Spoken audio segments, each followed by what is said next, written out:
You are Locked On West Virginia, your daily podcast on the West Virginia Mountaineers, part of the Locked On Podcast Network, your team every day.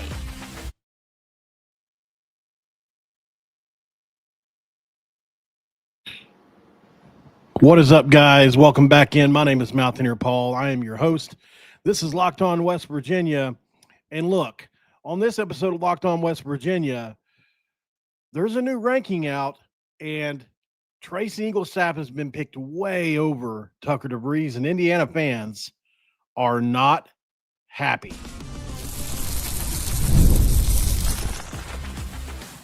You are Locked On West Virginia, your daily podcast on the West Virginia Mountaineers, part of the Locked On Podcast Network, your team every day.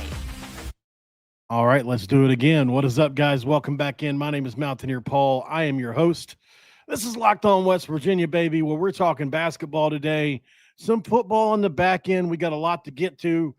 Number one on the list, though, a new ranking has come out. Trace and Eaglestaff ranked way up there for scoring additions in the portal. Tucker DeVries way down there. And Indiana fans are losing their gourd over it, which makes me happy. What about a four-star stud that could flip to West Virginia? We're in the mix there, and more dogs, baby. We're going to show you guys some dogs.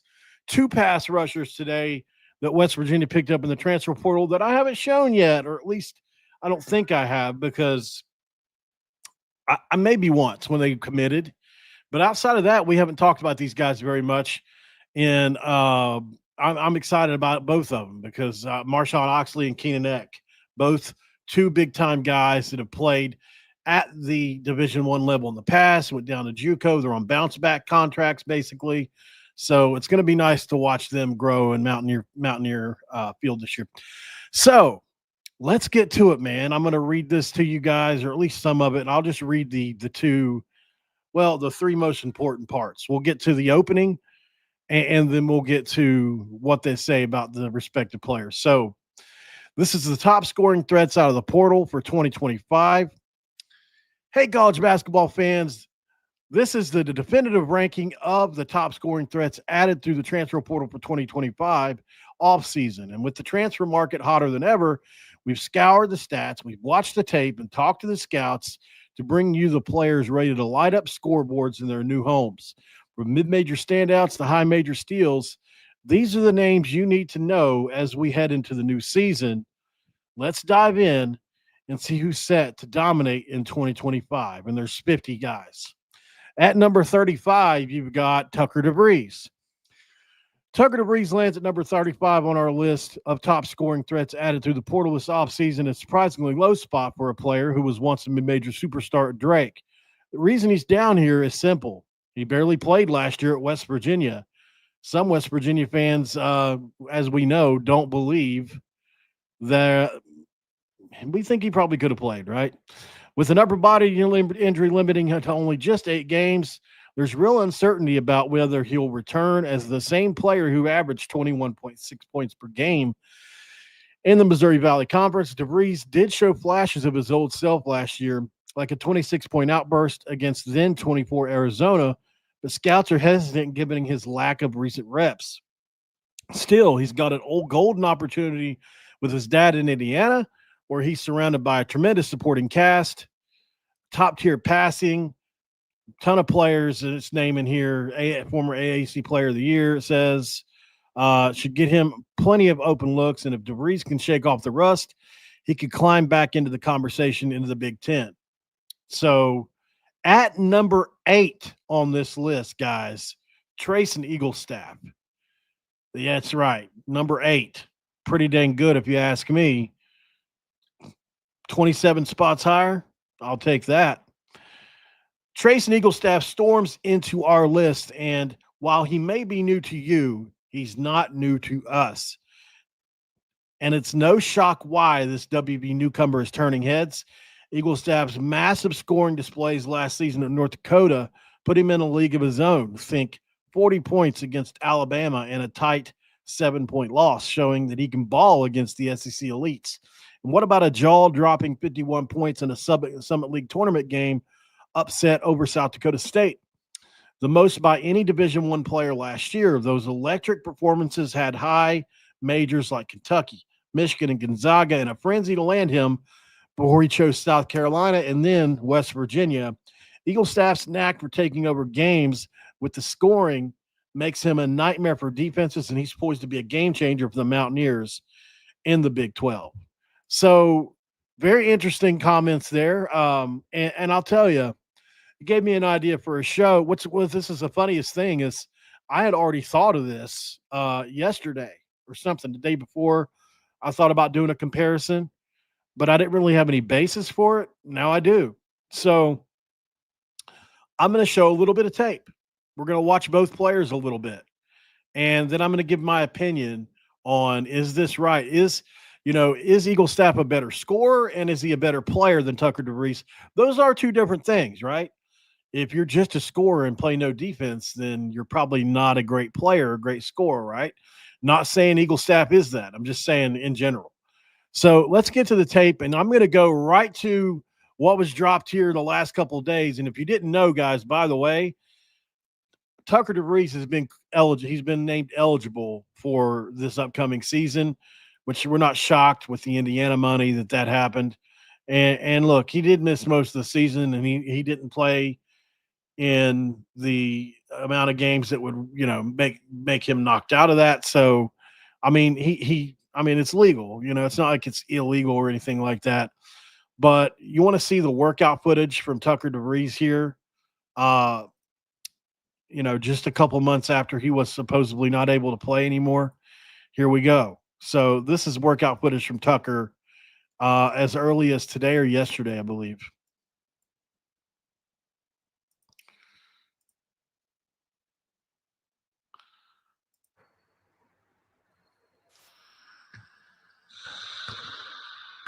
As you can see, working on a setback. That's a beautiful release. He really does. As much as I would like to hate on him, you can't deny that he's looking pretty good here. Looks like he's got a lot of his. Now it's easy when the live bullets aren't flying, but we've always known that he is a great offensive threat and will continue to be so at 6'7", no doubt. But I think you have to be worried because back-to-back off-season shoulder surgeries, you can look good in the off-season all day long, but what's really going on, Is there something worse at hand here? I don't know. But he looks like he's definitely rounded back into form here already. I mean, he's had a lot of time to do that, most of the West Virginia season, and now a few months in the offseason. So Tucker DeVries seems to be back in early season, maybe preseason form. I'm sure he's got some conditioning he needs to do. But so there you have it. Obviously, Tucker excels in many different ways. He can get to the rim a little bit, but mostly pick and pop situations and where he's going to thrive, and he can pull it all the way out to the logo. We know that. I don't hate Tucker at all. I just hate the way they behaved. That's all. So, trying to be completely objective here with this, because obviously Tucker should be higher than 35 on the list if he's fully healthy. You can make a case for anywhere in the top 10 for him if he's fully healthy. Now, to get to our boy here, Trey Eaglestaff, I think this is one that is going to be fun to watch, and I think I've showed this footage before. This is the North Dakota footage, or the South Dakota State footage, and then I think maybe some of the Alabama, or it may just be the South Dakota State. I'm not 100% sure, but this is Trey Eaglestaff putting on an absolute clinic against South Dakota State here. And I'll tell you one thing, the thing that jumps out about these two players is how similar they are offensively. Like, you're really splitting hairs if you're talking about who the better threat is.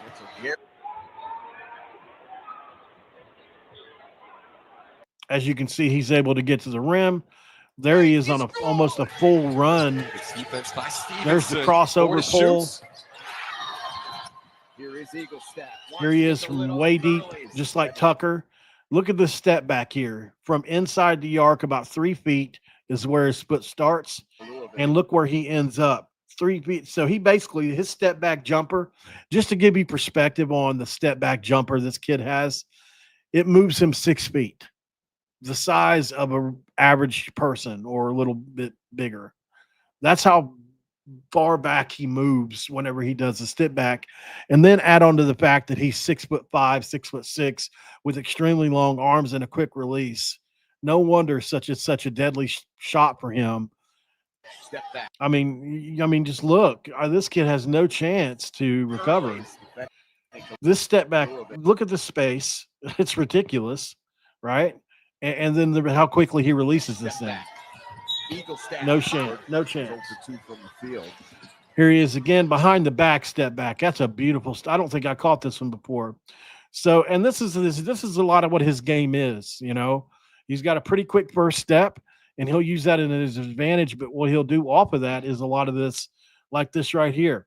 And I used to do this move myself. It's very easy if you're a shooter, dribbling right, to put that thing behind your back, and then it's already in the left hand for you to pull it.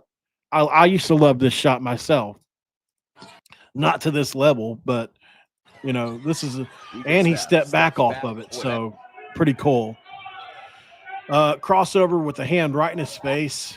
You know, just it doesn't bother him. He doesn't get bothered with hands in the face. You can be physical with him.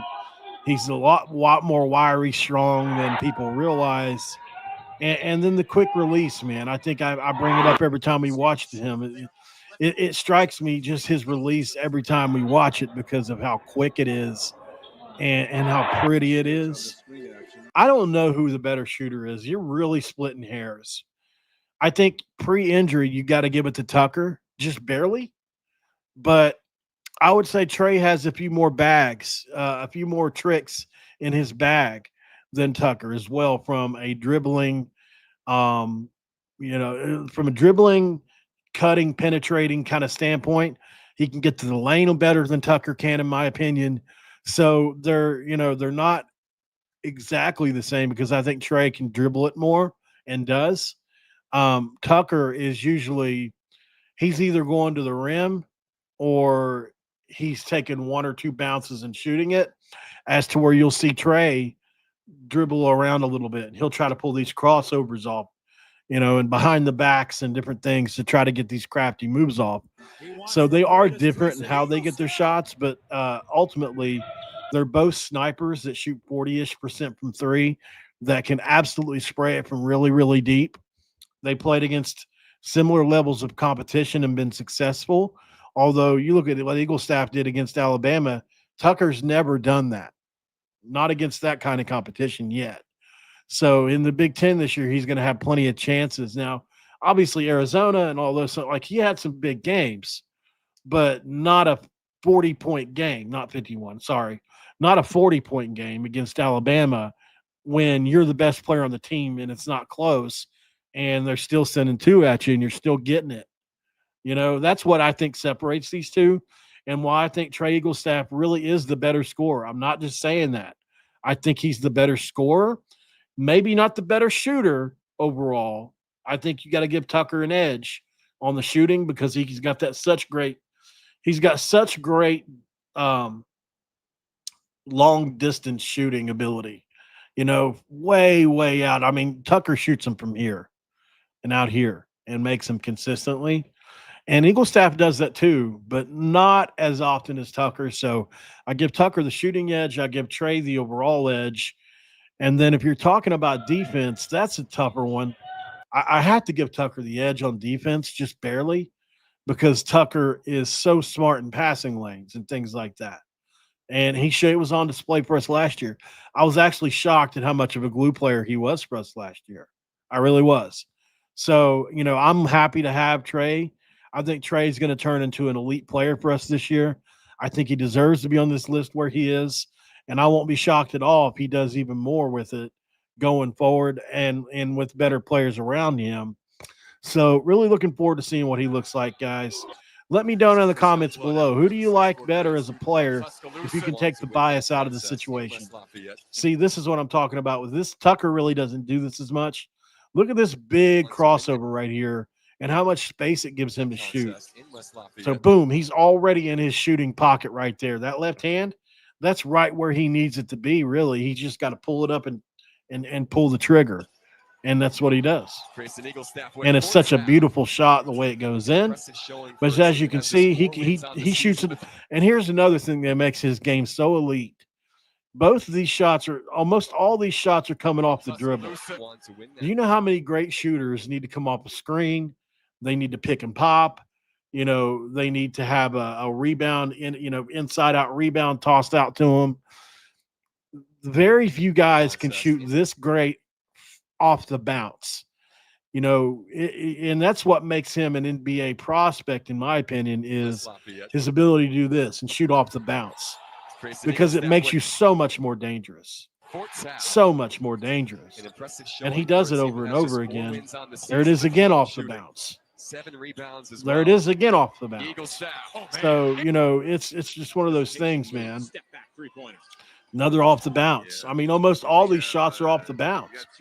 That wasn't I don't know if it's hard to say, but so, and the good thing about that is, he's able to facilitate too, a part of his game that people don't even talk about enough. And there's that quick release we talk about it all the time. Watch this quick release here.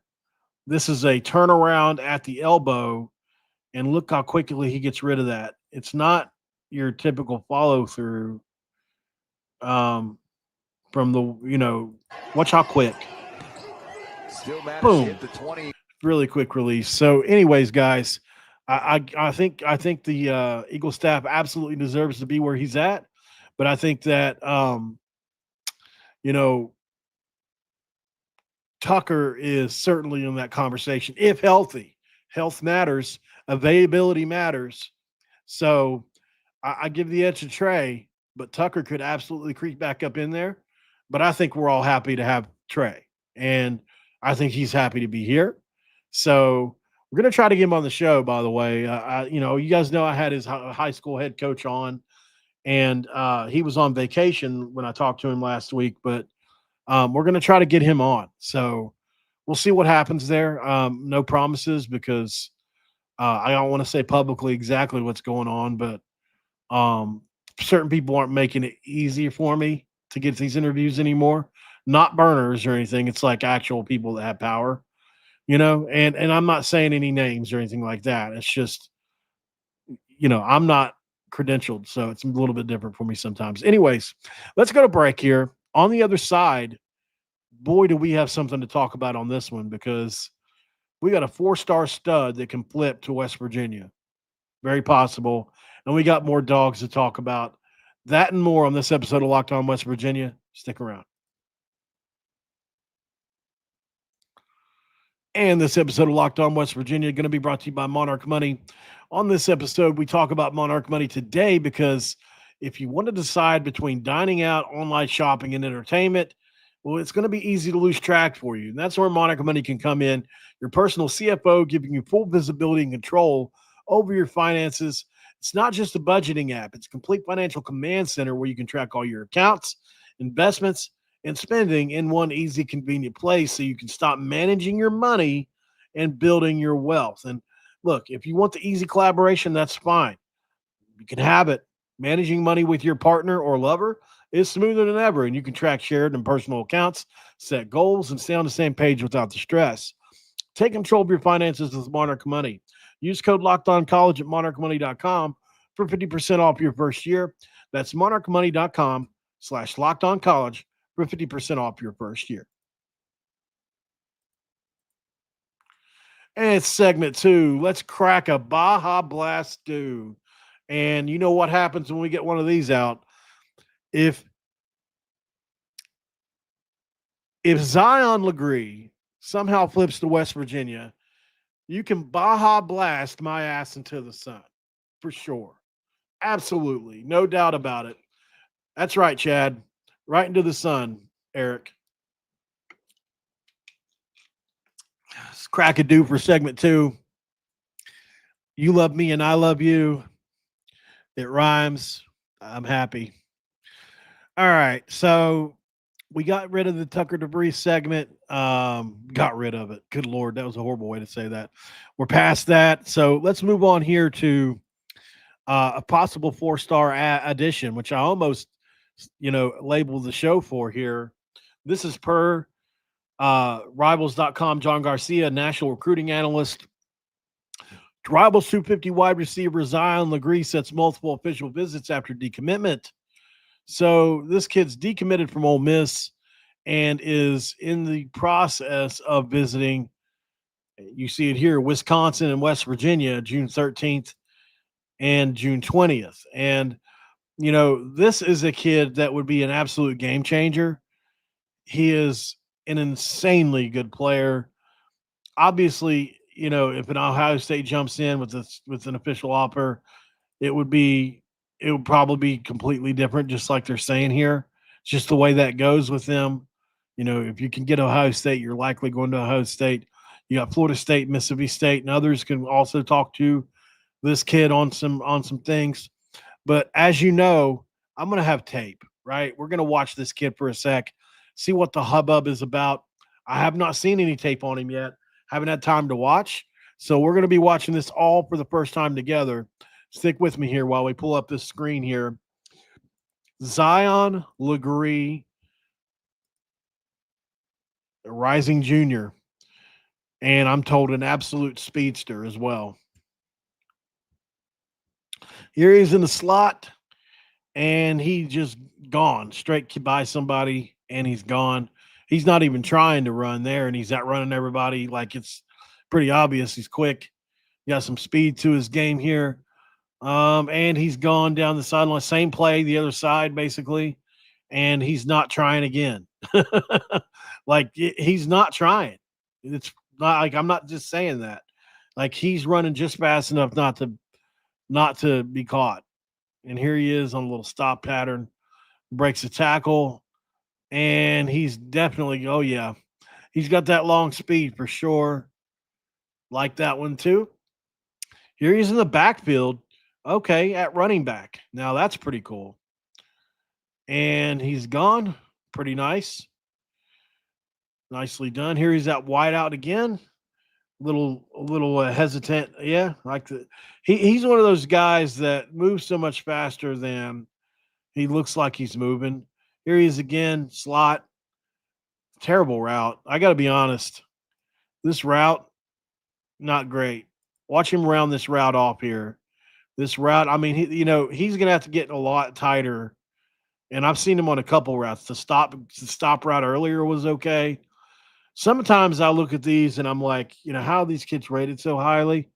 I'm not saying he doesn't deserve to be 4 stars or anything. I haven't seen enough, but a couple of these routes have been bad, and this is on a highlight tape. Now, I guess he would only be a sophomore here, so it's not really fair to judge too harshly. But this route here is pretty bad, even though he catches a touchdown on it. It's just not very good. I think he was surprised to even get the ball.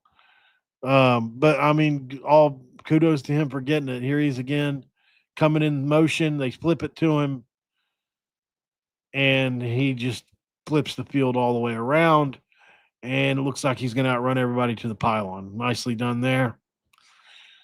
So far, let's see. Okay, nice quick move off the line.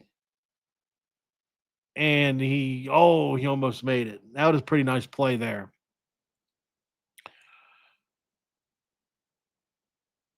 He looked quick there for sure. He's at quarterback now?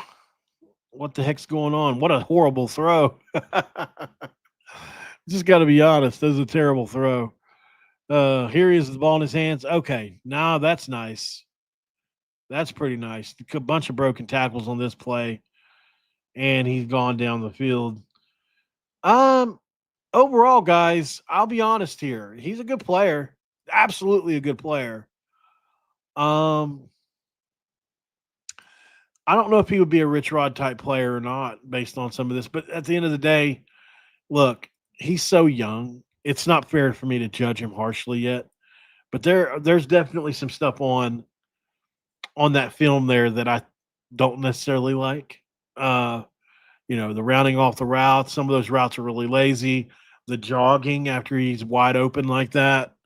I don't know if Rich Rod would like that. Now, Rich Rod's probably not even seen this kid play yet. I mean, you know, you know, I'm sure it'll get to him eventually, but I didn't see a whole lot there that would make me think so this elite player that you got to have. I mean, I think he's good for sure. And you guys hardly ever see me hate on anybody, but I mean, that tape there was a little disappointed to me. Let me know in the comments if you guys feel the same way. I'm curious. Don't let me color your view on anything. Tell me if I'm wrong. Maybe I'm wrong. Maybe I'm judging him too harshly. He was young there, right? So maybe his tape coming out over the next couple years. Because if you're telling me that's a sophomore in high school, then I'm impressed. And it was. It's just when somebody starts getting Ohio State mentioned with him, I'm expecting I'm expecting Tavon Austin highlights. Truthfully, and those kids are out there every year. So we'll go to break one more time. And let's see some dogs, man. We got a couple guys West Virginia picked up in the transfer portal that we haven't shown in a while here. Let's look at them. Keenan Eck, Marshawn Oxley, two guys that have both played at the group of 5 level and had to go back. And now they're back again. How good are they? Well, we'll see next.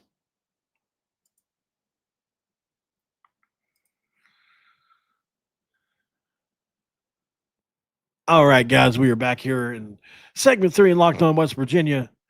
Thank you guys so much for joining in as we get into, some of my favorite portions of the show or just watching tape with you guys and having fun. Number one on today's roster to watch is Marshawn Oxley, a pass rusher that's been at Colorado State, had some production there, shown some flashes. Absolutely. Went down to JUCO and balled out. 6'3", 235 pounds, defensive end / pass rushing linebacker, and has a lot of talent. So, I think he could factor into some things this year rotationally and possibly more. All these guys have the talent to possibly do more, in my opinion, that they picked up on the pass rushing side especially. But this is Marshawn Oxley, and as you can see, the beautiful move. This is him right here, number 23, coming off the edge. Watch the move he puts on the right tackle right away with the underneath swim move, which is what, I tell you guys all the time. What do they teach them? They teach them to club and then swim or rip through, club. That's club rip, not a club swim. So watch the club swim or the club rip move under the offensive tackle to get by.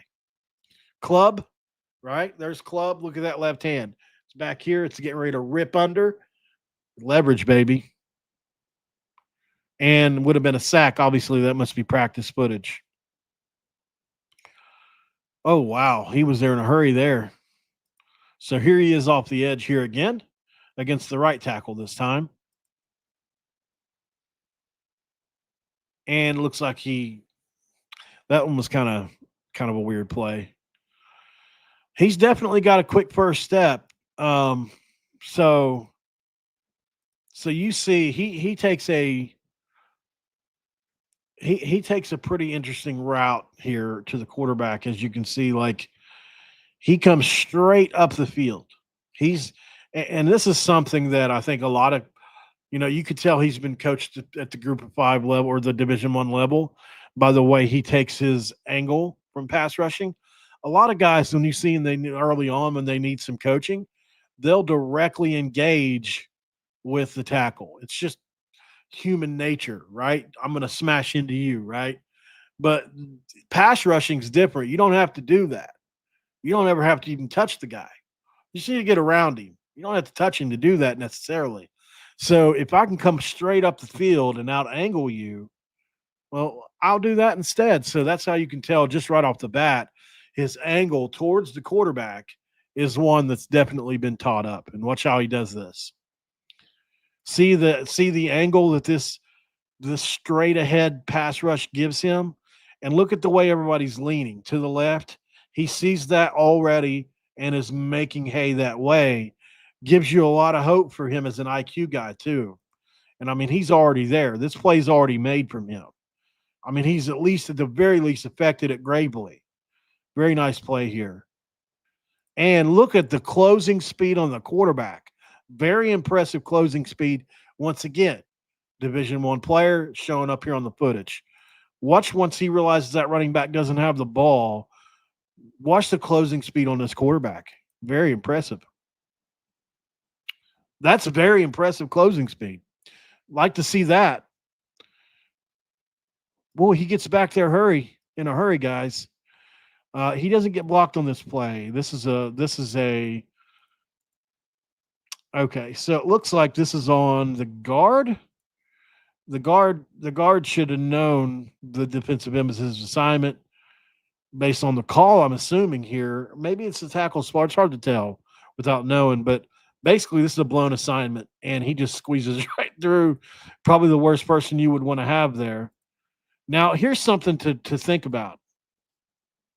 So as he's coming at this kid here, watch this little sidestep move he puts on him. Right here. Boom. Now, he may have been tackled. I'm not saying that. But, Oxley comes with such a full head of steam. Some of the more athletic quarterbacks in the Big 12, Haas Haney, let's say. You got to be careful, man, because they'll sidestep you and you're whiffed. And all of a sudden it's a big play because you didn't make, there's something to be said for breaking down, which is basically when you're about to make a tackle, you want to chop, chop, chop, and then impact if you can. I mean, you want to run through the guy as well, but sometimes whenever a guy's elusive, you want to break down in the athletic position, and sometimes you just got to hope to grab them and wrangle them in. It's tough, though, to know when to do that. So here he is on the edge here. This is a good camera angle. I like this. Very nice. Very nicely done on the stunt. So look at the stop and go ability here. He's got a lot of athleticism. Very quick, very fluid. Here he is here. Look at that closing speed, guys. I'll tell you what, he impresses me the more. I haven't seen any of this footage before. This footage here, this footage here is super impressive. So obviously he engages with the left tackle here, but watch him read the quarterback from all the way from over here, and then somehow catches up to him, even though he's got a 5-yard advantage, really. Well, he kind of steps up and closes in on him, but the pursuit, man, that dude can run like a deer. Got to have that. And now, once again, he takes that great angle over and over again. He's beating these guys, man, pretty badly. And, Oxley, I don't know. I think he kind of got beat there on that play, but, I mean, he put it in the film. Whatever. Looks like we've already seen that play once and this one. So, are we starting back over? No, it's the same footage. Is it playing the same footage twice? It's looking like maybe that's what. Oh no, that's a new play. So here we go off the edge. Oh, this is from another angle. We've already seen this play, but from another angle. That's cool. I want to see it anyway. Again, that pursuit speed again. He gets after it, man. So Marshawn Oxley, and if you didn't know, I'll show you guys this really quick. This is him at Colorado. I need to speak to Mike Myers. So he, like I said earlier, he's already got a ton of production under his belt there. I don't know about a ton, but he's got production under his belt at Colorado State, which is, a good football program some years. I mean, they play good competition, play Boise State, other teams like that. And as you can see at Colorado State, he was getting mass fumbles, sacks, all that kind of thing. So this guy's not going to be too frightened by what he sees at West Virginia, right? So I think he's a guy that you could expect to possibly get acclimated quick, come in for some playing time, man. This kid has got some potential for sure. Like obviously Jamori Robinson, Eddie Kelly Jr., those guys, and I'm just not sure yet until we get the depth chart who's going to be playing where.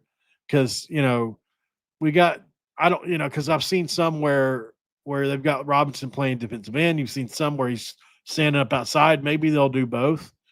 I would imagine that he's going to be an outside backer, but at 6'3", 245, you could play him at defensive end at times, but it would have to be in passing situations. I'm curious to see where he ends up. That'll be fun. Marshawn Oxley, a name to watch, as is Keenan Eck, as we get into his tape really quick. And Keenan Eck is a physical freak, a true freak. Like if Bruce Feldman knew about him, he might go on his freaks list. He's 6'6", 240 pounds. I'm not kidding you. POV. And he is an absolute stud athlete as well. He's a specimen, man, for sure. So what's he look like on the football field, though? Looks are great. As you can see here, 6'5", 225 right here with 3 years of eligibility remaining. It's pretty dang good. And he's put on weight since then, I'm sure. And he played at Citrus, which is a very good JUCO college, what have you. So what's he look like on the football field? Well, here he is. The first thing you're going to notice about him is he's long and athletic. He's 6'5", 235, and he can move. So here he is on the first play. Hand in the dirt defensive end, and he just runs right by the right tackle. Nothing to that. Odd that he wears number 41. Here he is standing up outside. Same kind of deal. Runs right by the tackle. Not much else to it. Easy peasy lemon squeezy, right? Here he is handing the dirt now against the left tackle. And what will he do? Or maybe against the guard, actually. No, left tackle. Nicely done. Very explosive. Yeah, it's just pure speed and ability getting over. Oh. All right, here he is again. He always looks like he's about ready to go full macho on somebody. All right, here he is standing up this time against the right tackle. Oh, he almost got cut block. And looks like he's catching up to the quarterback. And he takes, oh, wow. Well, what a hit.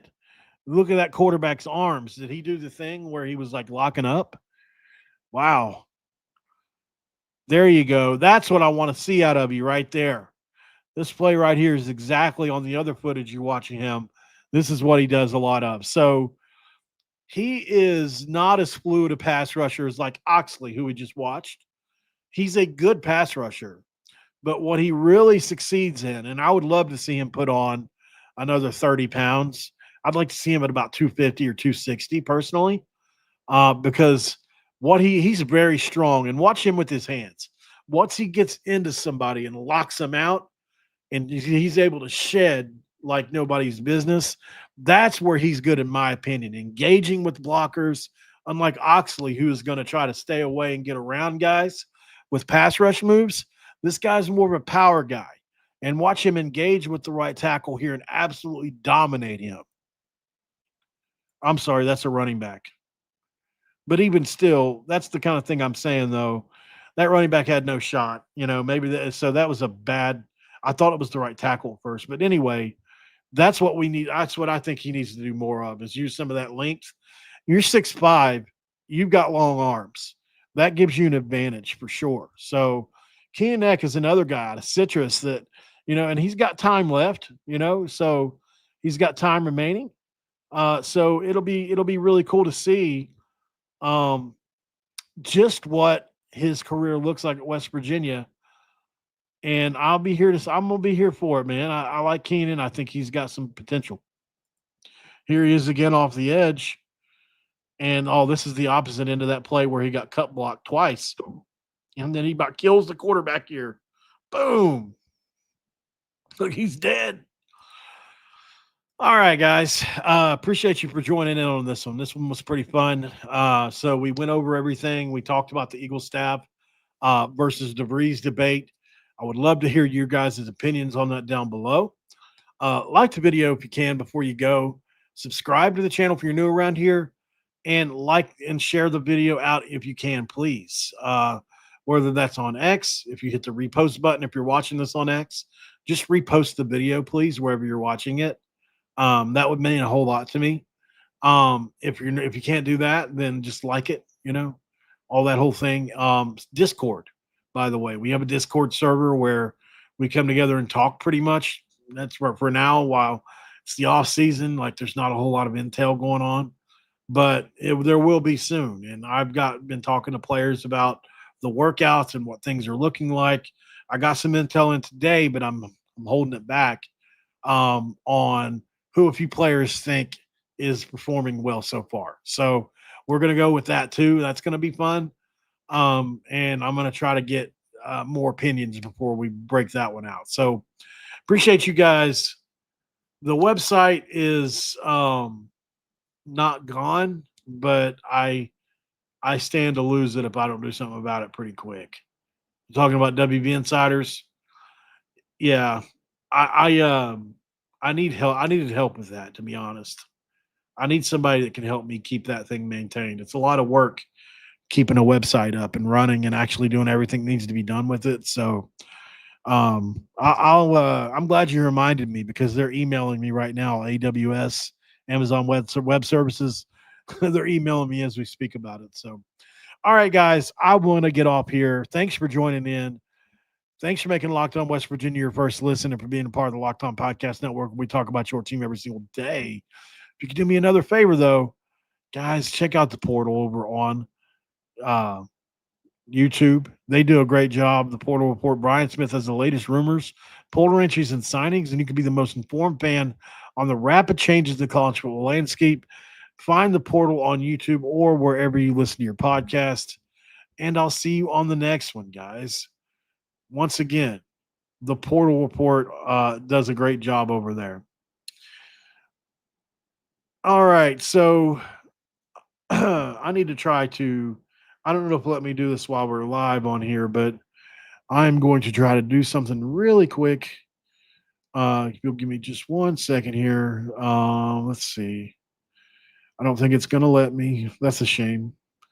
Well, nope, not going to let me. Okay. I forgot to do something before the video played that I wasn't sure if I was – because once the video's over, it definitely won't let you. All right, guys, I'm out of here. I'll see you guys later. I want to do another video here in just a little bit, depending on if I can find a couple topics. I'm going to have to do some digging. I'll see you guys then. Have a good one.